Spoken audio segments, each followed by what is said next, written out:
بخاری شریف کا آغاز بسم اللہ الرحمن الرحیم سے کیا گیا اور آگے پہلا باب جو ہے کیف کان بدء الوحی لا رسول اللہ صلی اللہ علیہ وسلم یہ شروع کیا گیا۔ تو سب سے پہلے یہ اعتراض ہوتا ہے کہ حدیث شریف میں ہے کل امر ذی بال لم یبدأ فیہ بحمد اللہ فہو اقطع، کہ ہر ذی بال کام جو ہے، بال کہتے ہیں شان کو، یعنی ہر ذی شان کام ہر ذی شان کام اگر وہ الحمدللہ کے بغیر شروع کر دیا جائے تو پھر وہ ادھورا رہتا ہے۔ انہوں نے پھر الحمدللہ رب العالمین یا الحمدللہ یا کوئی عبارت جو کہ حمد جس میں لفظ موجود ہو اس سے اپنی کتاب کا آغاز کیوں نہیں کیا، یعنی جب کہ یہ کتاب جو ہے ساری کی ساری بیان سنت کے بارے میں ہے اور اس کے آغاز میں ہی سنت پہ عمل نہیں کیا جا رہا، کیونکہ سنت تو یہ ہے کہ کتاب کوئی بھی جو شاندار کام ہے وہ الحمدللہ سے شروع کیا جائے، اور ظاہر ہے کہ اتنا بڑا ذخیرہ کہ جو قرآن مجید کے بعد صحیح ترین کتاب ہے اور 16 سال اس میں لگے، تو اس کے آغاز میں الحمدللہ کس لیے نہیں لکھا گیا؟ اچھا جی، تو سوال کے اندر جو ہے حدیث کل امر ذی بال، اس میں ذی بال کا فائدہ یہ ہے کہ ہر کام اس لائق ہی نہیں کہ اس کے آغاز میں الحمدللہ کہا جائے یا بسم اللہ کہا جائے، یہاں تک کہ اگر کوئی کام ہے ہی حرام تو پھر الحمدللہ اس کے شروع میں کہنا یا بسم اللہ پڑھنا وہ بھی حرام ہوگا۔ یعنی یہ نہیں کہ وہاں حرام کام سے پہلے معاذ اللہ کوئی شراب نوشی کرنے لگے تو وہاں بسم اللہ پڑھنے کا حکم نہیں ہے، بلکہ اگر پڑھے گا تو گناہگار ہوگا، کیونکہ اس سے بسم اللہ کی توہین ہوگی، تعظیم نہیں ہوگی۔ تو یہی وجہ ہے کہ ہم کہتے ہیں کہ قادیانی جو ہیں وہ بسم اللہ نہ پڑھیں۔ کچھ لوگوں کو یہ ہوتا ہے کہ بسم اللہ تو انہوں نے اللہ کا نام ہی لینا ہے، یہ تو اچھا ہے کہ اللہ کا نام لے، تو یہ ہے کہ ان کا بسم اللہ پڑھنا یہ بسم اللہ کی توہین ہے، کیونکہ بسم اللہ پڑھنے کے جو شرائط ہیں وہ موجود ان میں نہیں ہیں۔ اس طرح کہ یہ فتاوی شامی کے اندر انہوں نے مقدمہ میں ہی جہاں الحمدللہ اور بسم اللہ کی بحث کی، اس کے اندر اس چیز کو بیان کیا کہ بعض نے تو اس کو کفر تک کہا ہے کہ اگر شراب نوشی سے پہلے کوئی معاذ اللہ بسم اللہ پڑھتا ہے یا الحمدللہ پڑھتا ہے تو بعض کا قول ہے کہ اس نے کفر کیا، لیکن حرام کا قول تو سب کا ہے کہ اس نے حرام کام کیا اگر اس نے شروع کے اندر الحمدللہ جو ہے وہ پڑھا کسی حرام کام کے آغاز کے اندر۔ اس لیے حدیث شریف میں کل امر مطلقاً نہیں کہ ہر کام سے پہلے تم پڑھو، ہر کام میں تو جائز ناجائز سب کچھ ہے، لیکن ذی بال ساتھ لگا کے تو جو حرام مکروہ وغیرہ ہیں اور غیر مناسب کام سارے کے سارے جو ہیں وہ نکال دیے ہیں۔ اچھا جی، تو باقی یہ جو حدیث شریف ہے اس کے مطابق یعنی اچھے کام کا آغاز بھی حمد سے ہوتا ہے اور اختتام بھی حمد سے ہوتا ہے۔ اچھے کام کا آغاز بھی حمد سے ہے اور اختتام بھی حمد سے ہے۔ اس واسطے قرآن مجید میں وآخر دعواہم ان الحمد للہ رب العالمین، کہ اہل جنت کی آخری گفتگو یہ ہے کہ حمد ساری اللہ کے لیے ہے۔ وآخر دعواہم ان الحمد للہ رب العالمین۔ تو اس میں آغاز اور اختتام دونوں میں حمد ہے۔ اسی نقطے کے پیش نظر نبوت کا جو سلسلہ ہے اس کے آغاز میں بھی حمد ہے اور اختتام پر بھی حمد ہے۔ آغاز میں حمد کہ وہ ذات جن کا نام مقدس محمد صلی اللہ علیہ وسلم ہے، انہی کا نور سب سے پہلے پیدا کیا گیا اور اختتام بھی آپ ہی پر کیا گیا ظہور کے لحاظ سے۔ تو اور کسی کا نام انبیاء علیہ السلام میں سے حمد سے مشتق نہیں کیا گیا کہ کسی بھی پیغمبر کا نام حامد ہو، احمد ہو، محمود ہو، حماد ہو، حمود ہو، کسی کا نہیں ہے۔ انہی کا ہے کہ جن سے آغاز ہے اور انہی کا ہے جن پہ اختتام ہے، چونکہ حمد جو ہے وہ شروع میں بھی ہے اور حمد جو ہے وہ اختتام پر بھی ہے۔ جس طرح کہ خطیب جب خطبہ ختم کرتا ہے تو کہتا ہے وآخر دعوایا ان الحمد للہ رب العالمین۔ اچھا جی، تو سوال ہوا کہ امام بخاری رحمہ اللہ تعالی نے لم یصدر کتابہ، کہ اپنی کتاب یعنی یہ کتاب، باقی کتابوں کا تو معاملہ اور ہے جہاں پورے خطبے لکھے ہوئے ہیں، یہاں کی بات ہے کہ یہ ذی بال کام تھا، اس کے باوجود یہاں امام بخاری رحمہ اللہ تعالی نے الحمدللہ نہیں لکھا، یعنی اعتراض الحمدللہ کے لحاظ سے ہے، بسم اللہ کے لحاظ سے نہیں ہے۔ فاعتذر العلماء عنہ، امام بخاری کی طرف سے، یعنی ظاہر ہے کہ جب اعتراض کرنے والوں نے یہ اعتراض سوال کیے تو اس وقت امام بخاری تو دنیا پر موجود نہیں تھے، تو ان کی طرف سے پھر لوگوں نے مختلف جواب دیے۔ الاول، پہلا جواب یہ ہے کہ ٹھیک ہے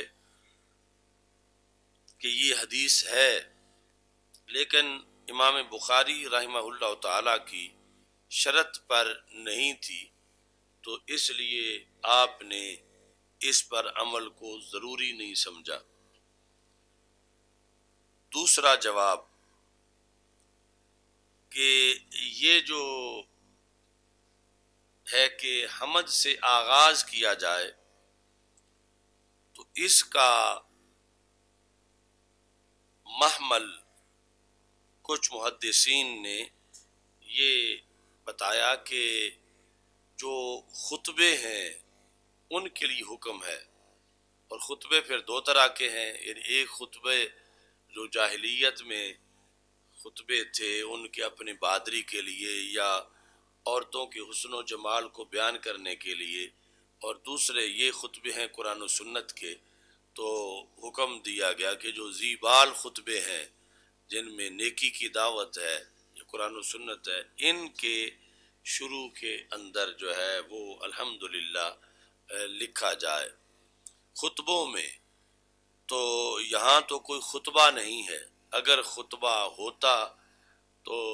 پھر اعتراض تھا کہ خطبہ ہے اور الحمد نہیں،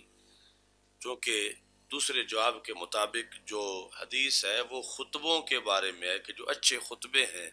ان کے آغاز میں الحمدللہ ہونا چاہیے۔ دون غیرہا زجرا اما كانت الجاہلیت علیہ من تقدیم الشعر المنظوم والکلام المنثور کہ جاہلیت کے اندر یہ تھا کہ وہ خطبوں سے پہلے بسم اللہ تو نہیں پڑھتے تھے، لیکن منظوم کلام پڑھتے تھے۔ تو اس واسطے رسول پاک صلی اللہ علیہ وسلم نے اپنا طریقہ جو رائج کیا تو خطبوں میں پہلے سب سے بسم اللہ پڑھنے کا حکم دیا۔ یعنی یہ اس بات کی دلیل پیش کر رہے ہیں کہ یہ اصل ہے ہی خطبوں کے لیے۔ پھر اس کا شان نزول بیان کرتے ہیں، شان ورود، کہ ایک بدو نے خطبہ دیا، یعنی خطبہ یہی اچھے امور کے لحاظ سے، تو جب اس نے تحمید ترک کی تو نبی اکرم صلی اللہ علیہ وسلم نے اس موقع پر یہ فرمایا کل امر ذی بال لم یبدا فیہ بحمد اللہ فهو اقطع۔ تو یہ ہے ہی اس لحاظ سے، یہ کچھ لوگوں کا جواب ہے۔ اچھا جی، تیسرا کہ حدیث تو ہے اور ہے بھی عام، اور پھر یعنی وہ جو ہے کہ امام بخاری کی شرط پر نہ ہو تو اس کا یہ مطلب نہیں کہ اس پہ عمل ہی جائز نہ ہو۔ تو یہ ساری چیزیں ٹھیک ہے، لیکن یہ حدیث منسوخ ہو چکی ہے، اور منسوخ ہوئی ہے حدیث حدیبیہ کے ساتھ۔ حدیبیہ اس کو دو طرح پڑھ سکتے ہیں، یعنی یا مشدد اور یا مخفف، حدیبیہ اور حدیبیہ۔ تو کس طرح کہ رسول اکرم صلی اللہ علیہ وسلم اور قریش کے درمیان جس وقت معاہدہ ہونے لگا تو نبی اکرم صلی اللہ علیہ وسلم نے لکھا بسم اللہ الرحمن الرحیم ھذا ما صالح علیہ محمد الرسول اللہ صلی اللہ علیہ وسلم۔ یہ وہ عبارت ہے، وہ معاہدہ ہے جس پر حضرت محمد صلی اللہ علیہ وسلم نے صلح کی ہے قریش کے ساتھ۔ تو اب یہاں جو طریقہ تھا لکھنے کا اس میں الحمدللہ نہیں لکھا ہوا، بسم اللہ تو موجود ہے، الحمدللہ موجود نہیں ہے۔ یہ آگے عبارت خود بخاری شریف میں بھی آئے گی صلح حدیبیہ کے موضوع کے اندر۔ تو کہتے ہیں فلولا نسخ لما ترکہ، اگر یہ حکم منسوخ نہ کیا گیا ہوتا یا تحمید کو منسوخ نہ کیا ہوتا، لما ترکہ، تو رسول اکرم صلی اللہ علیہ وسلم خود اس کو ترک نہ فرماتے، بلکہ بسم اللہ کے بعد الحمدللہ لکھ کے پھر آگے مضمون لکھتے۔ تو جب منسوخ ہو چکا ہے تو اس بنیاد پر امام بخاری نے اسی سنت پہ عمل کیا ہے جو صلح نامہ حدیبیہ کے موقع پر سنت ظاہر ہوئی۔ چوتھے نمبر پر چوتھا جواب یہ ہے کہ سب سے پہلے قرآن مجید کی کون سی آیت نازل ہوئی، اس کے بارے میں بعض کہتے ہیں کہ اقرأ بسم ربک الذی خلق، اور بعض کہتے ہیں یا ایھا المدثر، اور تطبیق یہ ہے کہ مطلقاً تو پہلے اقرأ ہوئی نازل، لیکن فترت وحی کچھ مدت جب وحی رکی رہی تو اس کے بعد جب اتری تو یا ایھا المدثر اتری، تو ان کا یعنی اپنا اپنا اولیت کا مقام ہے۔ تو یہ جو دونوں ہیں، ان دونوں کے آغاز کے اندر حمد نہیں ہے، دونوں کے آغاز میں حمد نہیں ہے۔ تو اگر حمد کا حکم اتنا ضروری ہوتا تو پھر ان دونوں کے آغاز میں کم از کم حمد جو ہے وہ موجود ہوتی۔ پانچواں کہ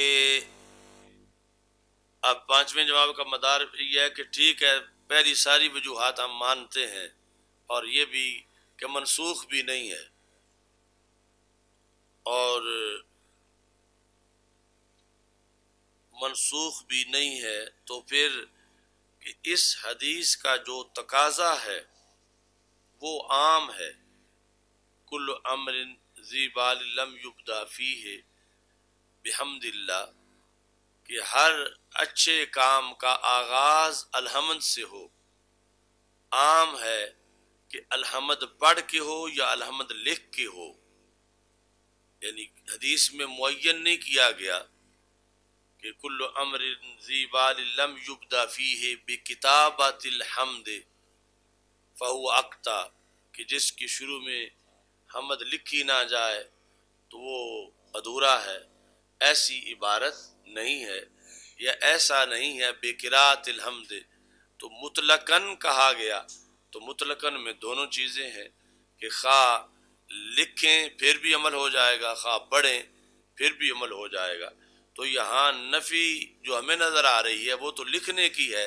یعنی کہ امام بخاری نے لکھا نہیں ہے، لیکن ہم یہ تو نہیں کہہ سکتے کہ ہمیں یقین ہے انہوں نے پڑھا بھی نہیں ہے،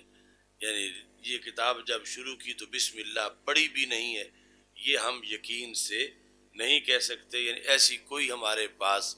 دلیل یا ایسے سورسز نہیں کہ جس سے ہم یہ بات حتمی طور پر کہہ سکیں۔ اور دوسری طرف جو ہے وہ حدیث شریف ہے ظن المؤمنین خیرا، کہ مومنین کے بارے میں اچھا گمان کرنا چاہیے۔ تو جنہوں نے غسل کیا، نفل پڑھے، تو بسم اللہ تو بطریق اولا پڑھی، اس بنیاد پر یعنی ان کا آغاز بخاری کا جو یہ مرحلہ ہے یہ بسم اللہ سے خالی، الحمدللہ سے خالی نہیں تھا، یہ جواب ہے۔ اچھا جی، کہتے ہیں کہ الخامس ان الذی اقتضاہ الخبر، کہ جس چیز کا خبر نے تقاضا کیا وہ کیا ہے کہ حمد کی جائے، یعنی مطلقاً خواہ بول کے خواہ لکھ کے، لا ان یکتبہ یا لا ان یکتبہ، نہ یہ کہ اس کو لکھا جائے، والظاہر انہ حمدہ بلسانہ، تو ظاہر یہی ہے کہ اتنا جو بندہ سنت کا اہتمام کرنے والا ہے انہوں نے پھر زبان سے تو الحمد کو پڑھا ہوگا۔ اب اتنے 5 جواب دینے کے بعد چھٹا جواب جو ہے وہ دیتے ہیں، وہ یہ ہے کہ مصنف نے تو یعنی یہ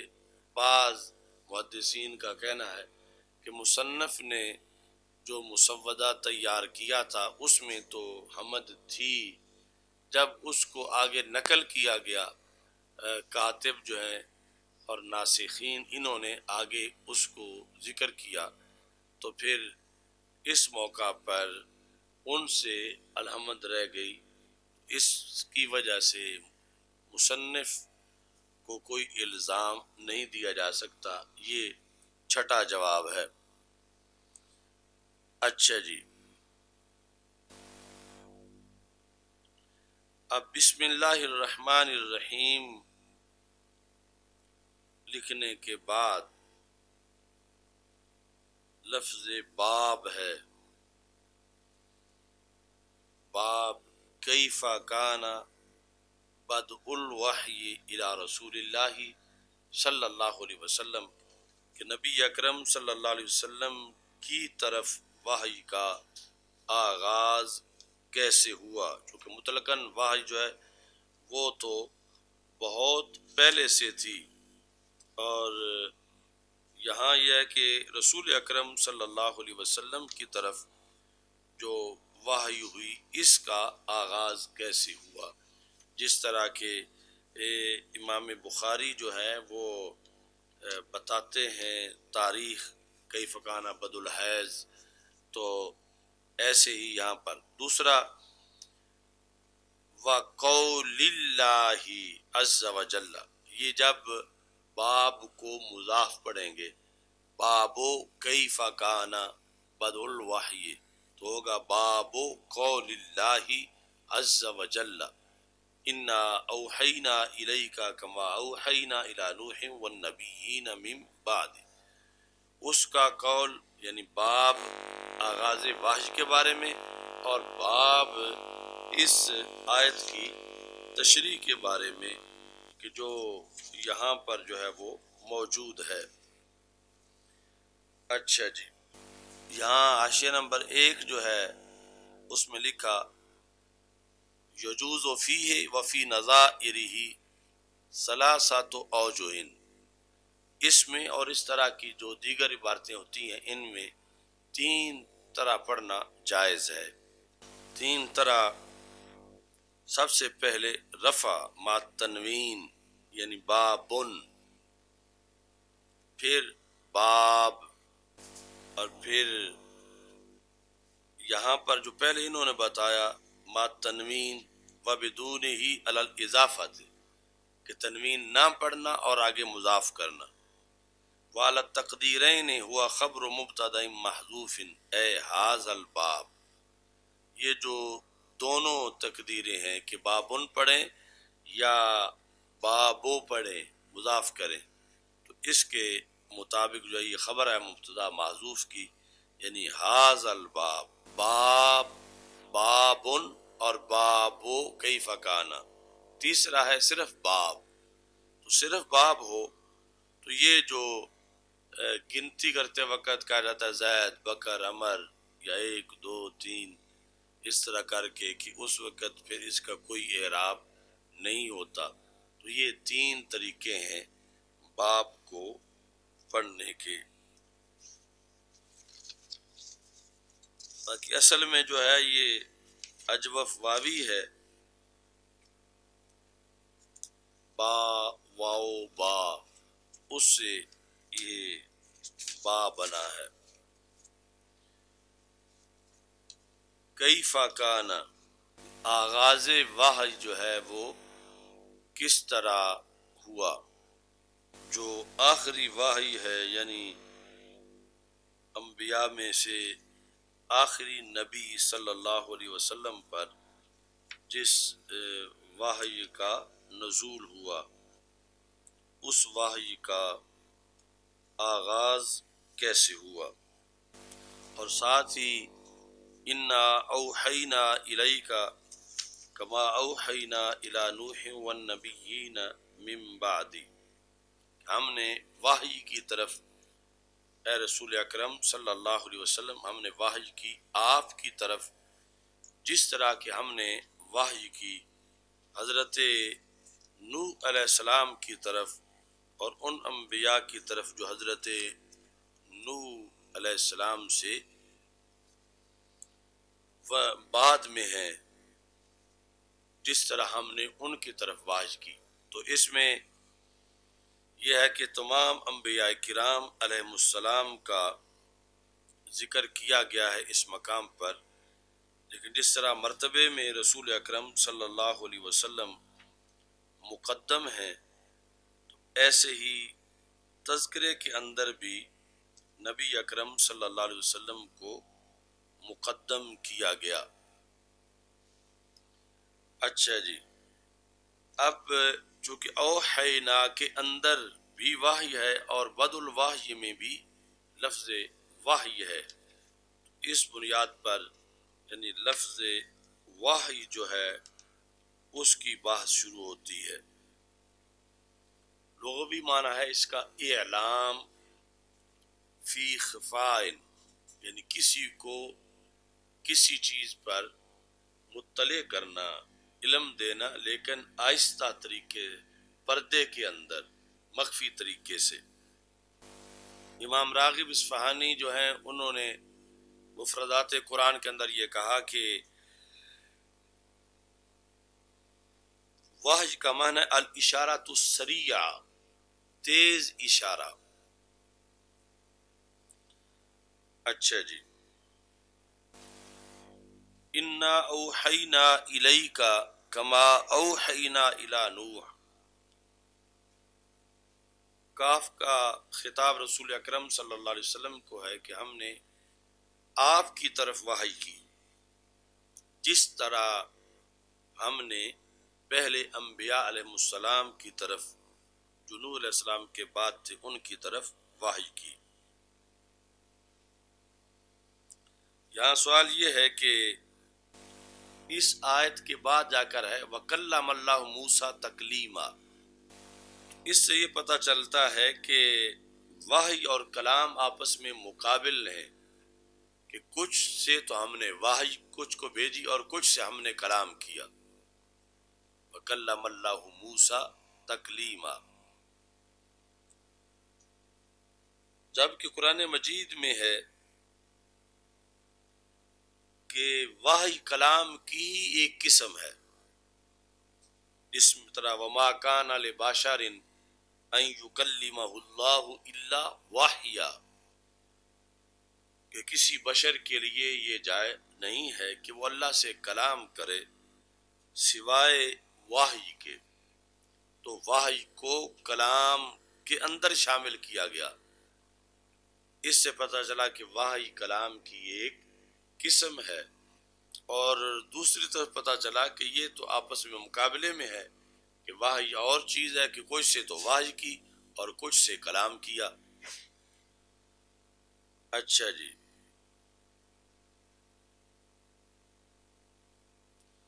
اس کا جواب یہ ہے کہ وَكَلَّمَ اللَّهُ مُوسَى تَكْلِيمًا، کہ یہاں جو کلام ہے اس سے مراد خاص کلام ہے. جس طرح کہ الا من وراء حجاب، الا من وراء حجاب والی جو آیت ہے تو اس سے یہ پتہ چلا کہ کلام سے مراد یہاں پر خاص کلام ہے، اور وہ جو خاص کلام ہے وہ وحی کی قسم ہے. مطلقاً کلام تو مقابلے میں ہے کہ وحی اور کلام، کہ بعض کو وحی کی اور ادھر موسیٰ علیہ السلام سے کلام کیا، باقی انبیاء کو وحی کی. تو مقابلے میں جو ہے وہ مطلقاً کلام ہے، لیکن جو خاص کلام ہے وہ اور وحی جو ہے وہ ایک ہی چیز ہے. اس بنیاد پر یعنی یہاں انا اوحینا میں اور ما کان لبشر کے اندر کوئی تعارض نہیں ہے. پھر یہ ہے کہ حضرت سیدنا نوح علیہ السلام جو ہیں ان سے پہلے بھی کئی نبی گزرے ہیں. تو رسول اکرم صلی اللہ علیہ وسلم کی وحی کو ان کی وحی سے کیوں تشبیہ نہیں دی گئی؟ اور تشبیہ جو ہے وہ حضرت نوح علیہ السلام کی وحی سے اور پھر حضرت نوح علیہ السلام کے بعد جو انبیاء علیہ السلام ہیں ان کی وحی کے ساتھ جو ہے وہ تشبیہ دی گئی ہے. عمدۃ القاری کے اندر اس کی انہوں نے وجہ کو تفصیل سے بیان کیا. اچھا جی، اور یہ جو ادھر حاشیے میں آپ نے پڑھی ہے یہ جو بسم اللہ الحمدللہ والا جو اعتراض تھا وہ بھی یعنی حاشیے والوں نے ادھر سے دیکھ کے ہی لیا ہے. جو عینی کے اندر عمدۃ القاری میں صفحہ نمبر 34-35 پر وہ سب لکھا ہوا ہے اور کچھ اس پر اضافہ بھی موجود ہے. اچھا جی، باقی باب کی جو ترکیب اور باب اصل میں بوب ہے، واو ساکن ما قبل مفتوح ہے اور وہ الف سے بدلا گیا، یہ سب بھی عینی صفحہ نمبر 36 پہ جو میرا چھاپا ہے اور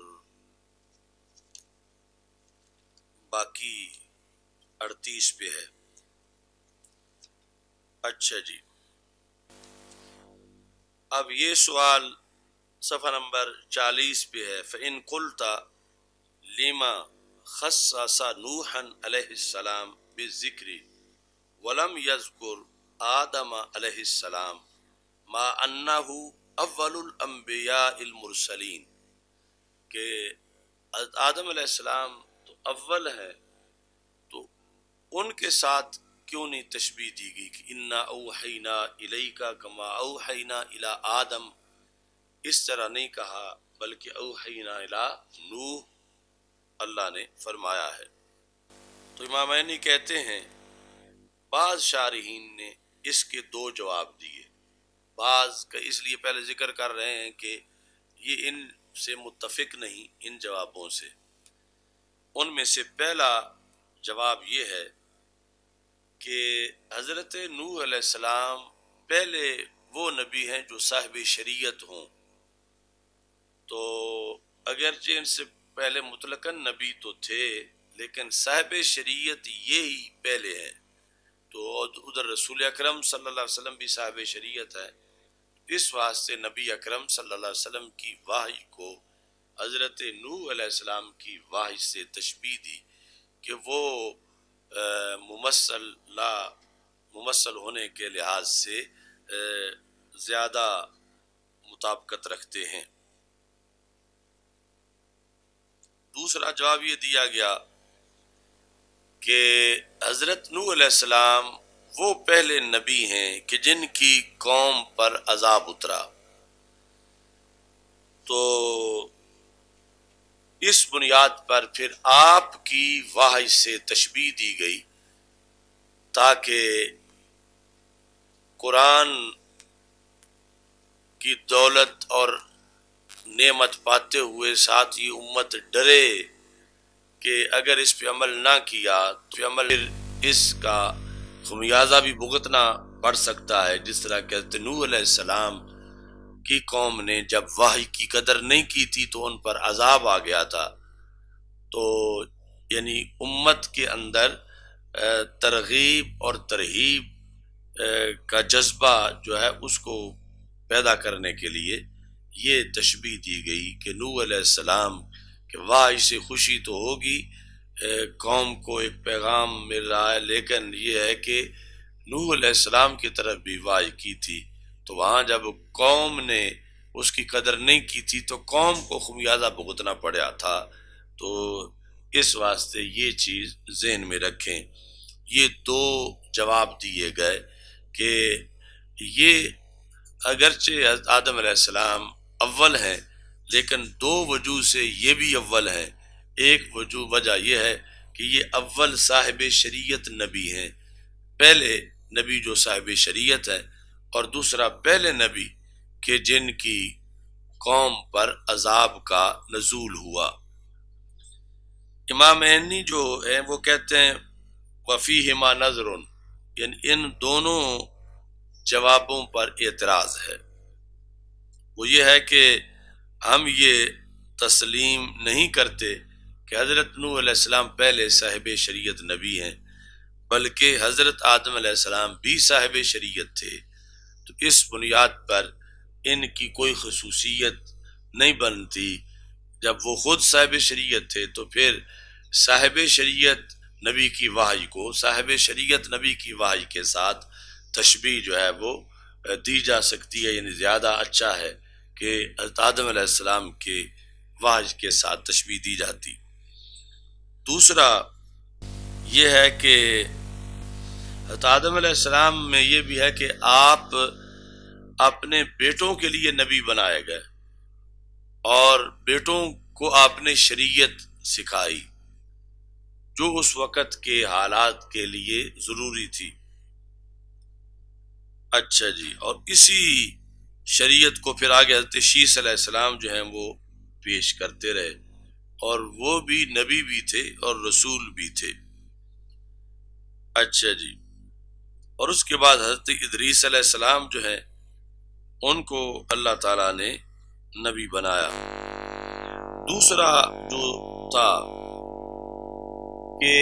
اول اس لحاظ سے ہیں کہ ان کی قوم کو سب سے پہلے عذاب ہوا، تو اس کا بھی یہ رد کرتے ہیں امام عینی، کہتے ہیں کہ شیس علیہ السلام وہ پہلے نبی ہیں کہ جن کی قوم پر عذاب نازل ہوا۔ حضرت شیس علیہ السلام قتل کا عذاب ان پر نازل ہوا، اور شیس علیہ السلام جو ہیں وہ یعنی قابیل کے بھائی تھے، حضرت نوح علیہ السلام سے پہلے تھے، حضرت آدم علیہ السلام کی اولاد میں سے تھے،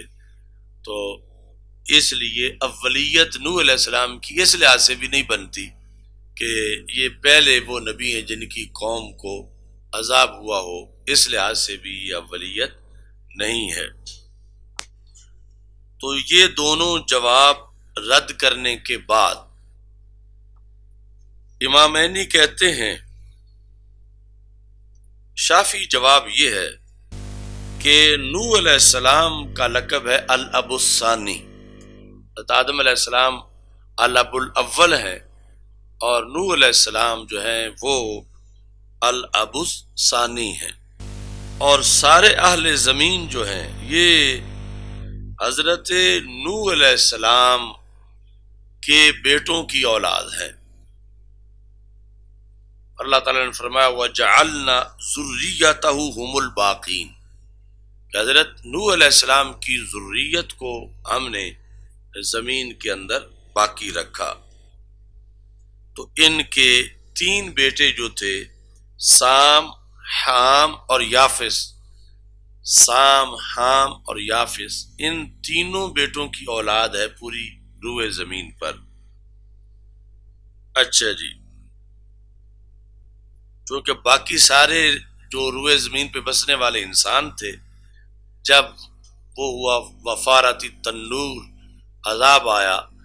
تنور سے طوفان آیا، تو سوائے کشتی والوں کے باقی سب تو مر گئے۔ تو جب نئے سرے سے پھر زمین آباد ہوئی تو انہی 3 کی اولاد تھی، اور وہ کشتی کے اندر جو ہے حضرت نوح علیہ السلام اور آپ کی اہلیہ محترمہ اور 3 بیٹے اور ان کی بیویاں، یہ یعنی 8 افراد جو ہیں ان انسانوں میں سے موجود تھے کشتی کے اندر۔ بعض نے کہا کہ ازواج کے سوا 10 تھے، بعض نے یہ بھی کہا کہ 72 تھے۔ ابن عباس رضی اللہ تعالی عنہ سے یہ بھی روایت ہے کہ 80 تھے۔ تو بہرحال یہ جب کشتی سے نکلے تو پھر جو بچے وہ حضرت نوح علیہ السلام کے یہ 3 بیٹے اور ان کی بیویاں تھیں۔ یعنی باقی وہ روایت مانی بھی جائے کہ اتنی کثیر تعداد تھی 80 تک، تو یعنی نکلنے کے بعد اب آگے جب زمین میں پھیلنا تھا آبادی کے مراحل، اس میں باقی سب جو ہے وہ آگے کہ ان کی نسل بڑھتی، اس سے پہلے ہی ان کا وصال ہو گیا۔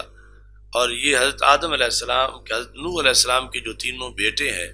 یہ باقی تھے اور ان کی ازواج باقی تھیں، تو پھر ان سے آگے نسل انسانی شروع ہوئی۔ اس واسطے کہتے ہیں ثم مات نوح علیہ السلام، کہ پھر حضرت نوح علیہ السلام جو ہیں ان کا وصال ہو گیا، وباقیہ بنوہ الثلاثہ، اور اس کے بعد آپ کے 3 بیٹے جو ہیں وہ باقی رہ گئے۔ فجمیع الخلق منہم، تو ساری مخلوق جو ہے وہ ان 3 بیٹوں کی اولاد ہے۔ وکان نوح علیہ السلام اول الانبیاء المرسلین بعد الطوفان، کہ طوفان کے بعد پہلے نبی جو کہ رسول بھی ہوں وہ آپ ہی تھے۔ وسائر الانبیاء علیہ السلام بعد، باقی سارے نبی جو ہیں وہ بعد میں ہیں۔ ما خلا آدم و شیس و ادریس، یعنی ان 3 کے سوا حضرت آدم علیہ السلام، حضرت شیس علیہ السلام، حضرت ادریس علیہ السلام، ان کے علاوہ باقی سارے نبی بھی پھر ان کی نسل سے آئے۔ اس بنیاد پر اللہ تعالیٰ نے ان کو خاص کیا، کما اوحینا الی نوح والنبیین من بعدی۔ چلو الحمدللہ رب العالمین، والصلاة والسلام علی رسول اللہ، استغفر اللہ، لا الہ الا اللہ وحدہ لا شریک له، له الملک وله الحمد وهو علی کل شیء قدیر۔